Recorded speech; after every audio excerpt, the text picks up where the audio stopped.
ज्यादा सोच मत, करके दिखा, लोग तेरे पीछे भागेंगे। ऐसा आखिर गौतम बुद्ध ने अपने शिष्यों से कई वर्षों पहले क्यों कहा था? इस रहस्य को हम आज के इस शानदार कहानी के माध्यम से जानेंगे। तो बिना देर किए चलिए उस कहानी की शुरुआत करते हैं। ये उन दिनों की बात है जब एक सन्यासी सेब के बाग में अपना समय व्यतीत कर रहे थे। उस समय तक सन्यासी की प्रसिद्धि दूर दूर तक फैल चुकी थी। लोग अपनी चिंताओं और समस्याओं का समाधान खोजने के लिए दूर दूर से सन्यासी के पास आते थे। ऐसे ही एक दिन जब सन्यासी सेब के जंगल में लोगों को उपदेश दे रहे थे, तो एक आदमी अपने 24-25 साल के बेटे के साथ सन्यासी की ओर आ रहा था। जब वे उपदेश स्थल के पास पहुंचे तो सन्यासी ने उनकी ओर देखा और इशारा किया। उसके पास बैठने के लिए जब उपदेश समाप्त हो गया और सभी लोग चले गए, तब सन्यासी ने उस व्यक्ति को अपने पास बुलाया और बैठने को कहा। चारों ओर हरियाली थी, मौसम सुहाना था, तरह तरह के पक्षियों की आवाजें गूंज रही थी। ऐसा नजारा देखकर उस व्यक्ति को अंदर से बहुत शांति महसूस हो रही थी। इसके बाद सन्यासी ने उस व्यक्ति से आने का कारण पूछा। इस पर वह व्यक्ति बोला, हे महात्मा, मैं अपने बेटे को आपसे मिलवाने के लिए 2 दिन की लंबी यात्रा कर आया हूं। यह मेरा इकलौता बेटा है और वह हर वक्त थका रहता है। ऐसा लगता है कि इसमें जान ही नहीं है। इसका स्वभाव भी काफी चिड़चिड़ा हो गया है। अगर हम इसे कुछ भी कहें तो यह हमारी छोटी छोटी बातों पर गुस्सा हो जाता है। इसकी देखने की क्षमता भी उम्र से पहले ही कमजोर हो गई है और उसके बाल भी सफेद हो रहे हैं। इतनी कम उम्र में बुढ़ा दिखने लगा। मैं समझ नहीं पा रहा हूं कि उसके साथ क्या हो रहा है। हे सन्यासी, मुझे अपने बेटे की बहुत चिंता हो रही है। मैं अपने बेटे को डॉक्टर के पास ले गया तो उन्होंने कुछ दवा दी और कहा, बेटा कम तनाव लो। वह अपने दिमाग पर बहुत अधिक तनाव लेता है, इसीलिए उसकी यह हालत है। लेकिन उन्होंने बहुत समझाने के बाद भी मुझे तनाव का मतलब समझ नहीं आया। मुझे नहीं पता कि तनाव क्या है, इसका कारण क्या है और इसे कैसे दूर किया जाए मेरे बेटे के मन की।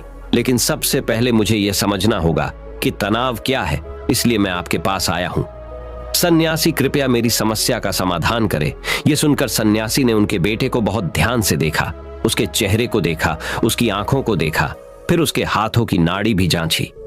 ये सब अनुष्ठान करने के बाद सन्यासी ने उस व्यक्ति से कहा कि तनाव कोई भी नहीं लेना चाहता, लेकिन फिर भी यह तनाव व्यक्ति के दिमाग को दीमक की तरह जकड़ लेता है और व्यक्ति को पता भी नहीं चलता वह तनाव में है। लेकिन अगर व्यक्ति तनाव के कारणों को अच्छे से समझ ले और तनाव के बारे में एक पैमाना बना ले जिससे उसे पता चल सके कि वह कितना तनावग्रस्त है, तो वह इस समस्या का समाधान भी ढूंढ सकता है। सबसे पहले यह समझ ले कि तनाव क्या है। जब भी कोई व्यक्ति काम कर रहा हो लेकिन उसका मन कल्पनाओं में भटक रहा होता है, इसलिए उसके शरीर और दिमाग के बीच एक दूरी बन जाती है। यह दूरी जितनी अधिक होती है, व्यक्ति उतनी ही देर तक बेहोशी की स्थिति में रहता है और शरीर और मन के बीच के इस तनाव को ही तनाव कहा जाता है। आखिर पसंदीदा खेल खेलने के बाद इंसान ऊर्जा और खुशी से क्यों भर जाता है, जबकि वह अपने शरीर को थका चुका होता है। लेकिन समझने वाली बात यह है कि खेलते समय दिमाग और शरीर पूरी तरह से एक साथ खेल में केंद्रित होते हैं, जिससे शरीर और मन के बीच दूरी नहीं रहती और तनाव नहीं आता, और मन में कोई तनाव हो तो दूर हो जाता है।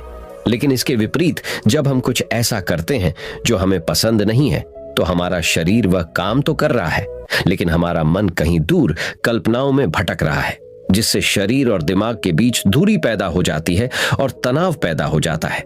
इसीलिए ऐसा करना चाहिए, एक समय में केवल एक ही काम करना चाहिए और अपने शरीर और दिमाग की सारी शक्ति उसी एक काम में लगानी चाहिए, ताकि व्यक्ति के अंदर तनाव पैदा न हो। सबसे प्रमुख कारणों में से पहला है अति महत्वाकांक्षी होना। महत्वाकांक्षी होना अच्छी बात है, लेकिन क्या आपने कभी गौर किया है कि उस आदमी का एक लक्ष्य कभी पूरा नहीं होता? उसका एक लक्ष्य पूरा नहीं होता कि वह दूसरे की ओर भागने लगता है। अगर दूसरा पूरा हो जाता है तो फिर तीसरे की, और इस प्रकार वह गोल गोल घूमता रहता है अपने जीवन में अपने लक्ष्य को प्राप्त करने के लिए। इसीलिए जो व्यक्ति अधिक महत्वाकांक्षी होता है, जो बड़े लक्ष्य निर्धारित करता है, वह कभी भी वर्तमान में नहीं रह सकता। उसका दिमाग हमेशा भविष्य की योजना बनाने में व्यस्त रहता है। उसका शरीर वर्तमान में रहता है, लेकिन उसका दिमाग भविष्य में रहता है, जिससे इंसान के शरीर के बीच दूरियां पैदा हो जाती हैं और वह तनावपूर्ण जीवन जीने लगता है। सन्यासी के मुख से यह बात सुनकर लड़के ने सन्यासी से कहा कि इसका मतलब है कि हमें लक्ष्य नहीं बनाना चाहिए, क्योंकि लक्ष्य निर्धारित करना भी महत्वाकांक्षा है। इसी बहाने सन्यासी ने कहा कि जीवन में लक्ष्य रखना कोई गलत बात नहीं है, लेकिन समस्या तब उत्पन्न होती है जब हम अपना सारा ध्यान उस लक्ष्य को प्राप्त करने के परिणाम पर केंद्रित कर देते हैं। व्यक्ति को वर्तमान में जीना चाहिए, एक लक्ष्य निर्धारित करें और उस लक्ष्य को प्राप्त करने के लिए कड़ी मेहनत करते रहें। लेकिन साथ ही आपको यह भी ज्ञान होना चाहिए कि आप अभी भी वर्तमान में जी रहे हैं और वर्तमान सत्य है। सन्यासी ने आगे कहा कि ईर्ष्या तनाव का एक और बड़ा कारण है। जब कोई व्यक्ति ईर्ष्या से भर जाता है तो उसका मन अंदर ही अंदर सड़ने लगता है। ईर्ष्या एक आंतरिक घाव है, यानी मन का घाव। इंसान के शरीर का घाव तो ठीक हो सकता है, लेकिन मन का घाव कभी नहीं भर सकता। इसलिए कभी भी दूसरों की उन्नति और खुशी से ईर्ष्या नहीं करनी चाहिए, क्योंकि ईर्ष्या तनाव का कारण बनती है। इसके बाद सन्यासी ने तनाव का अगला कारण बताया और कहा कि अरुचिकर काम भी मन में तनाव पैदा करता है। जो काम हमें करना पसंद नहीं है, उस काम में हमारा मन नहीं लग पाएगा, हमारा शरीर वहीं बैठ जाएगा। लेकिन हमारा मन कल्पना की उड़ान भरता है, जिससे शरीर और मन के बीच दूरी पैदा हो जाती है और व्यक्ति तनावग्रस्त हो जाता है। इसलिए व्यक्ति को हमेशा अपनी रुचि के अनुसार ही कार्य करना चाहिए। यदि व्यक्ति ने यह तय कर लिया है कि उसे कौन सा काम करना है और वह उसी काम को अपने जीवन का लक्ष्य बना लेता है, तब वह काम उसके लिए काम नहीं बल्कि खेल बन जाता है। लेकिन दोस्तों, अपने जुनून को फॉलो करो। ये कहना कितना आसान है, अपना सच्चा जुनून ढूंढना कितना मुश्किल है, क्योंकि आजकल ज्यादातर युवा सेलिब्रिटीज और सोशल मीडिया से प्रभावित हैं। वे किसी भी काम को अपना जुनून मानते हैं और फिर कुछ दिनों तक कोशिश करने के बाद उसे बीच में ही छोड़ देते हैं, क्योंकि यह उनका जुनून नहीं था, और इस तरह वे अपना कीमती समय और ऊर्जा बर्बाद करते हैं। तनाव का चौथा कारण है दूसरों से अपेक्षा करना।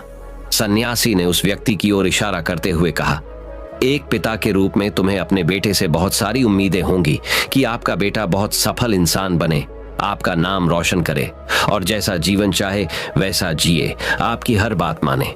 लेकिन क्या आज तक किसी की भी उम्मीदें पूरी हुई हैं? जब भी कोई व्यक्ति दूसरे से कुछ अपेक्षा करने लगता है तो वह अनजाने में तनाव पैदा करना शुरू कर देता है।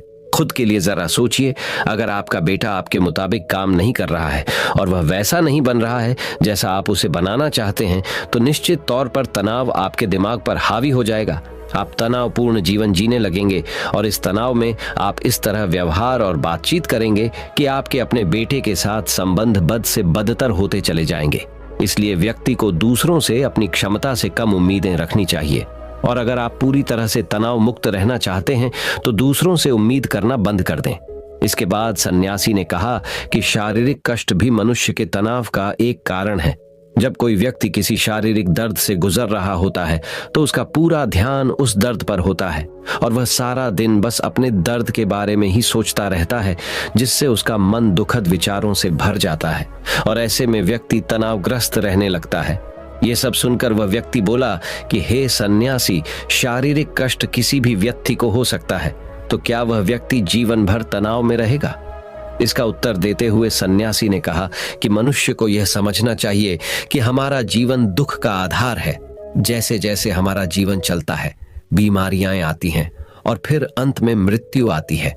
इसलिए बीमारियां मानव जीवन का अभिन्न अंग है। इससे कोई नहीं बच सकता। ये बस किसी के जीवन में समय से पहले आता है और किसी के बाद आता है, लेकिन सबके पास आता है। जब मानव मस्तिष्क इस बात को अच्छी तरह से समझ जाएगा तो तब उसे अपनी बीमारी के बारे में सोचकर ज्यादा तनाव नहीं लेना चाहिए, क्योंकि यह हमारे जीवन का अभिन्न अंग है और इसके लिए शारीरिक व्यायाम का अभ्यास करते रहना चाहिए और स्वस्थ जीवन शैली को भी अपने जीवन में जगह देनी चाहिए, जिससे उनका शरीर लंबे समय तक स्वस्थ रहकर ठीक से काम कर सके।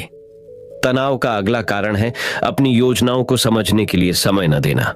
कुछ लोगों के मन में यह विचार घर कर जाता है कि वे बिना सोचे समझे उस पर काम शुरू कर देते हैं, और जब उन्हें उस काम में असफलता मिलती है तो वे तनाव से भर जाते हैं, क्योंकि उन्होंने उस काम को शुरू करने से पहले उस काम के बारे में पूरी जानकारी इकट्ठा नहीं की थी।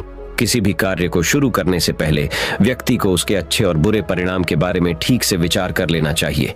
व्यक्ति को यह भी अच्छे से सोचना चाहिए कि यदि यह योजना सफल नहीं हुई तो इसके बाद मैं क्या करूंगा। इसलिए व्यक्ति को अपनी योजनाओं को समझने के लिए पूरा समय देना चाहिए, ताकि बाद में वही योजना तनाव पैदा न कर दे। तनाव का 7वां सबसे बड़ा कारण टालमटोल है। आज का काम कल पर डाल देना। आपने यह कहावत तो सुनी ही होगी कि आलस्य मनुष्य का सबसे बड़ा दुश्मन है। मनुष्य अपने आलस्य के कारण आज के काम को कल पर टाल देता है और फिर टालना उसकी आदत बन जाती है। टाल मटोल करने वाले का काम कभी भी समय पर पूरा नहीं होता है, और अगर किसी कारण से हो भी जाता है तो उतना अच्छा नहीं होता जितना हो सकता था, और फिर ये बात इंसान के अंदर तनाव पैदा करती है।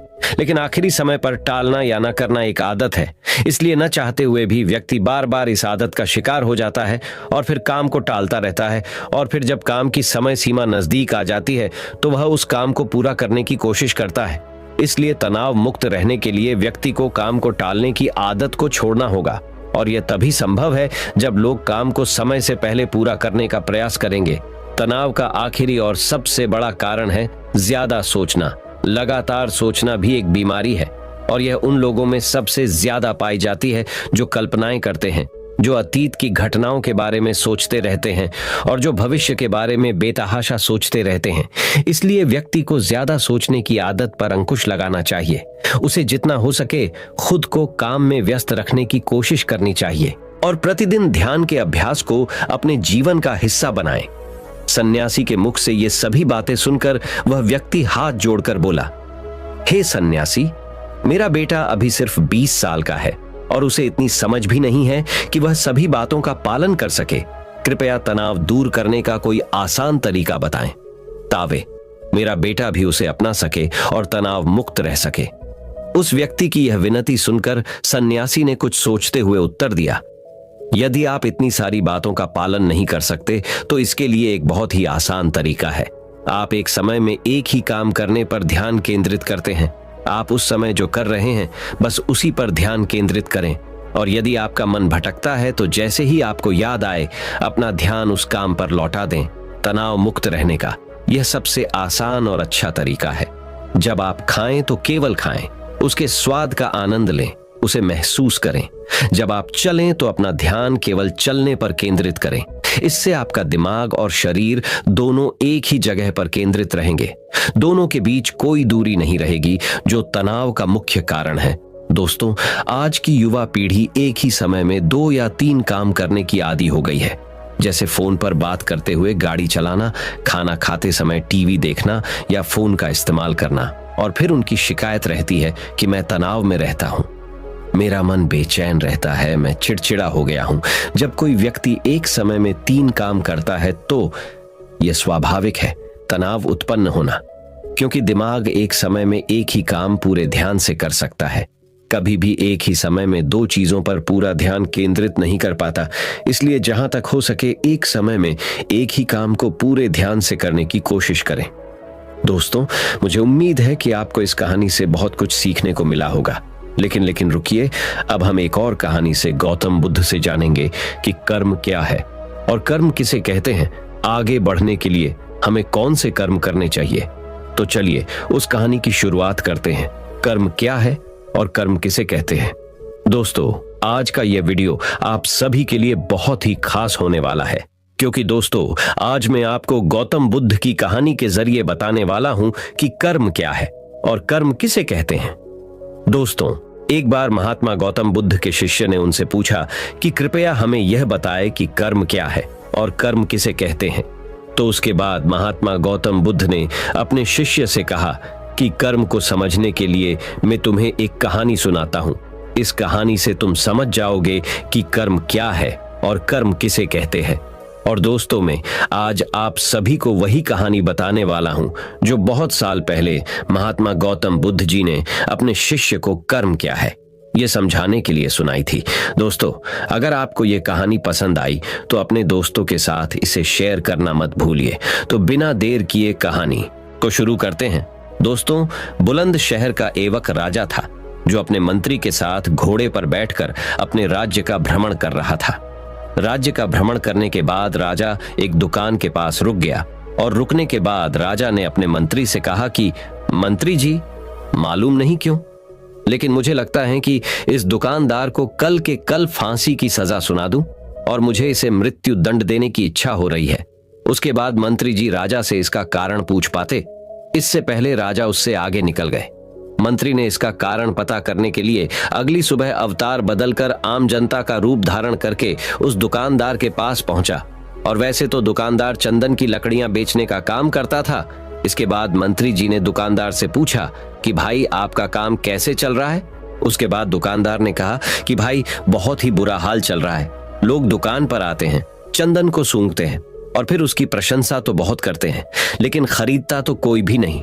और उसने आगे बताया कि मैं सिर्फ इसी इंतजार में हूं कि कब हमारे राज्य के राजा की मृत्यु हो जाए और उनके अंतिम संस्कार के लिए मेरे दुकान से बहुत सारी चंदन की लकड़ियां खरीद लिया जाए और शायद वहां से मेरे चंदन की लकड़ियां बेचने के व्यापार में थोड़ी बढ़ोतरी हो जाए और मेरा व्यापार भी अच्छा हो जाएगा। दोस्तों, इसके बाद मंत्री को सब बात समझ में आ गई कि यही वो नेगेटिव यानी नकारात्मक विचार है जिसने राजा के मन को भी नकारात्मक बना दिया है। दोस्तों, वह मंत्री बहुत ही बुद्धिमान और होशियार था, तो इसीलिए उसने सोचा कि मैं थोड़ी बहुत इस दुकानदार से चंदन की लकड़ियां खरीद लेता हूं। और उसके बाद उस मंत्री ने उस दुकानदार से पूछा कि क्या मैं आपके दुकान से थोड़ी बहुत चंदन की लकड़ियां खरीद सकता हूं। दुकानदार ये सुनकर बहुत खुश हो गया और उसने सोचा कि चलो, इतने समय से कुछ भी नहीं बिक रहा था।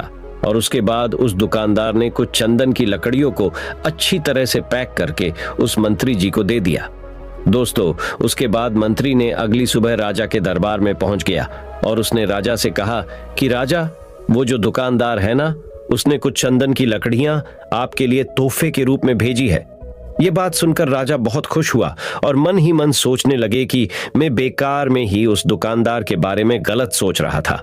और उसने उन चंदन की लकड़ियों को हाथ में ले लिया और उसने उन चंदन की लकड़ियों को बहुत ही अच्छी तरह से सूंघ लिया और उसमें से बहुत ही अच्छी सुगंध आ रही थी। दोस्तों, राजा इससे बहुत ही ज्यादा खुश हुए और उसके बाद राजा ने अपने मंत्री के हाथों उस दुकानदार के लिए कुछ सोने के सीखे भेज दिए गए। उसी आम जनता का रूप धारण करके मंत्री जी अगली सुबह उस दुकानदार के पास चले गए और उसने वह सोने के सीखों को उस दुकानदार को दे दिया।